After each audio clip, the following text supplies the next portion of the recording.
क्या करूं, समझ में नहीं आ रहा है कि बच्चों का एडमिशन कहाँ कराऊं। अरे इसमें चिंता करने की क्या बात है। अपने बच्चों का एडमिशन मिनर्वा पब्लिक स्कूल आवासीय बसंतपुर में कराएं। 27 वर्षों से क्षेत्र का गौरव बना इस स्कूल में कई बच्चे आईएएस, आईपीएस, इंजीनियर, डॉक्टर बने हैं तो सैकड़ों बच्चे रेलवे, सेना, बैंक आदि में नौकरी कर रहे हैं। नामांकन के लिए आज ही संपर्क करें। मिनर्वा पब्लिक स्कूल आवासीय बसंतपुर, सीवान। सिवान के पूर्व सांसद पंडित जनार्दन तिवारी की जयंती बुधवार को बड़े ही धूमधाम के साथ मनाई गई। सिवान सदर प्रखंड के बिंदुसार गांव स्थित सिवान बढ़िया मुख्य मार्ग पर उनके स्मारक पर मुख्य कार्यक्रम का आयोजन किया गया। इस मौके पर सिवान सांसद कविता सिंह, सिवान विधायक व्यासदेव प्रसाद, विधान पार्षद टुंजी पांडे, जीरादेव विधायक रमेश सिंह कुशवाहा, दरौदा विधायक रणजीत सिंह उर्फ व्यास सिंह, भाजपा नेता मनोज सिंह, अभिमन्यु सिंह, भाजपा जिलाध्यक्ष संजय पांडे, पूर्व विधायक डॉक्टर देवरंजन सिंह, प्रदीप कुमार रोज, सुनील तिवारी, सुनील दत्त शुक्ला, राहुल तिवारी, राकेश तिवारी, वाल्मीकि चौधरी, धीरेन्द्र गुप्ता, बबलू तुराहा, जीसू सिंह, राजीव रंजन राजू, तितरा पैक्स सदस्य पिंकू राय, सुधीर जायसवाल, रेड क्रॉस के सचिव रत्नेश सिंह, प्रोफेसर अवधेश शर्मा, विजय पांडे, दिनेश ओझा, मनोज सिंह, पूर्व मुखिया पंकज किशोर सिंह, राकेश पांडे कल्लू, टिकावा गोल्डन, प्रमील कुमार गोप, बंटी, रितेश गुप्ता, सुनील पंडित, रंजना श्रीवास्तव सहित सैकड़ों की संख्या में राजनीतिक, सामाजिक, शैक्षिक जगत के लोगों ने पूर्व सांसद पंडित जनार्दन तिवारी का प्रतिमा पर माल्यार्पण कर अपना श्रद्धा सुमन अर्पित किया। सिवान से राजेश पांडे की रिपोर्ट।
भैया एक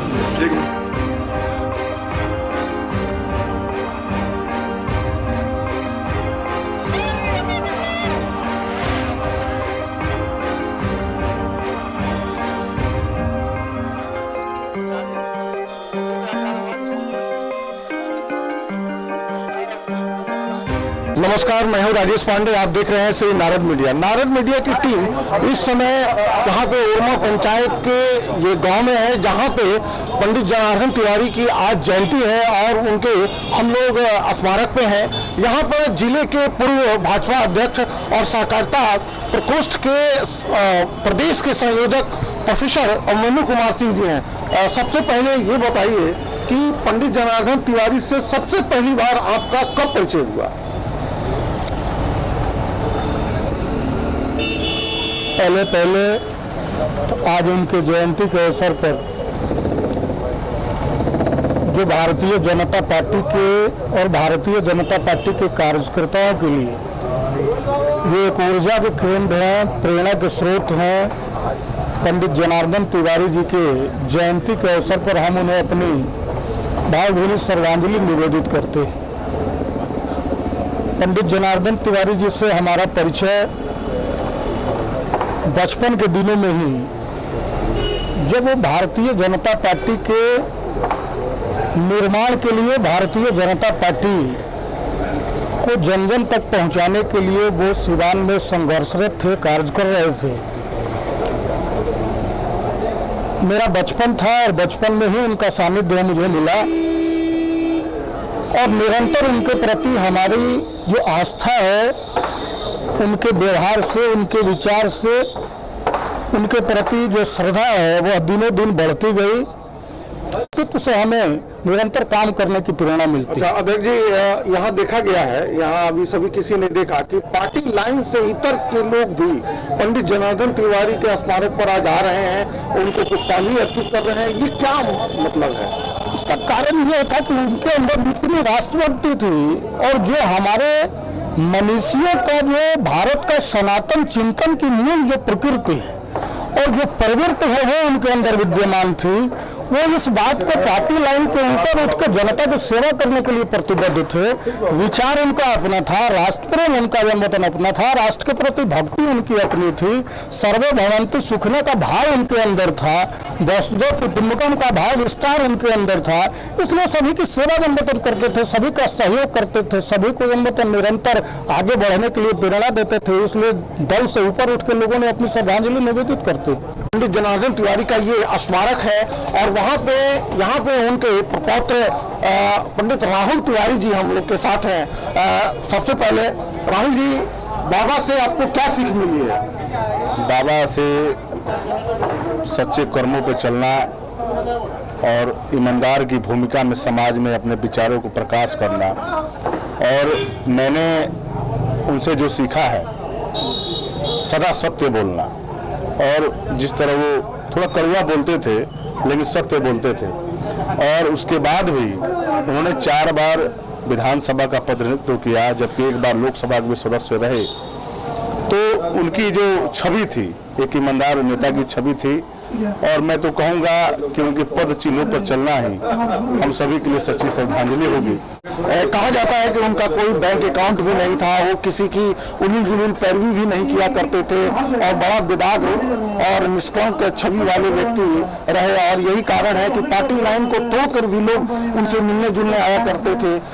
ऐसा कुछ वाकया याद आता है आपको? हाँ जी, आपका कहना सही है। अभी तक मेरे संज्ञान में, मैं उनका सुपुत्र हूँ और परिवार के होने के नाते मैं बताना चाहता हूँ कि उनका कोई बैंक खाता नहीं था, और उनकी जीविका का स्रोत उनका जो पेंशन था वही था। और मेरे जो परबाबा थे बनारस तिवारी, वो पोस्ट ऑफिस में थे, और उनके मृत्यु के बाद इनको उसमें नौकरी करने का मौका मिला, लेकिन उन्होंने 2-3 साल नौकरी करके वो फारबिसगंज, अररिया और किशनगंज राष्ट्रीय स्वयंसेवक संघ के विभाग प्रचारक के दायित्व के रूप में उन्होंने काम करना शुरू कर दिया। और हम सभी की आय का स्रोत कृषि था, और मेरे जो छोटे बाबा थे दुर्गा तिवारी, वो कृषि का काम देखते थे और वही उनकी जीविका का स्रोत था। अंतिम समय में भी मुझे ध्यान है कि उस समय विधानसभा का अध्यक्ष हुआ करते थे सदानंद सिंह, और गंगा बाबू ने फोन किया था, उस समय एमएलसी थे, और दादाजी कैंसर से पीड़ित थे, बीमारी से जूझ रहे थे। तो गंगा बाबू ने फोन किया था, तो मैंने ही फोन उठाया था। तो उन्होंने, गंगा बाबू ने कहा कि तिवारी जी, मैं चाहता हूँ कि विधानसभा के आप सदस्य रहे हैं, हम लोग प्राक्कलन समिति में हैं, तो ऐसा करते हैं कि आपका ऑपरेशन हम लोग करा दिया जाए।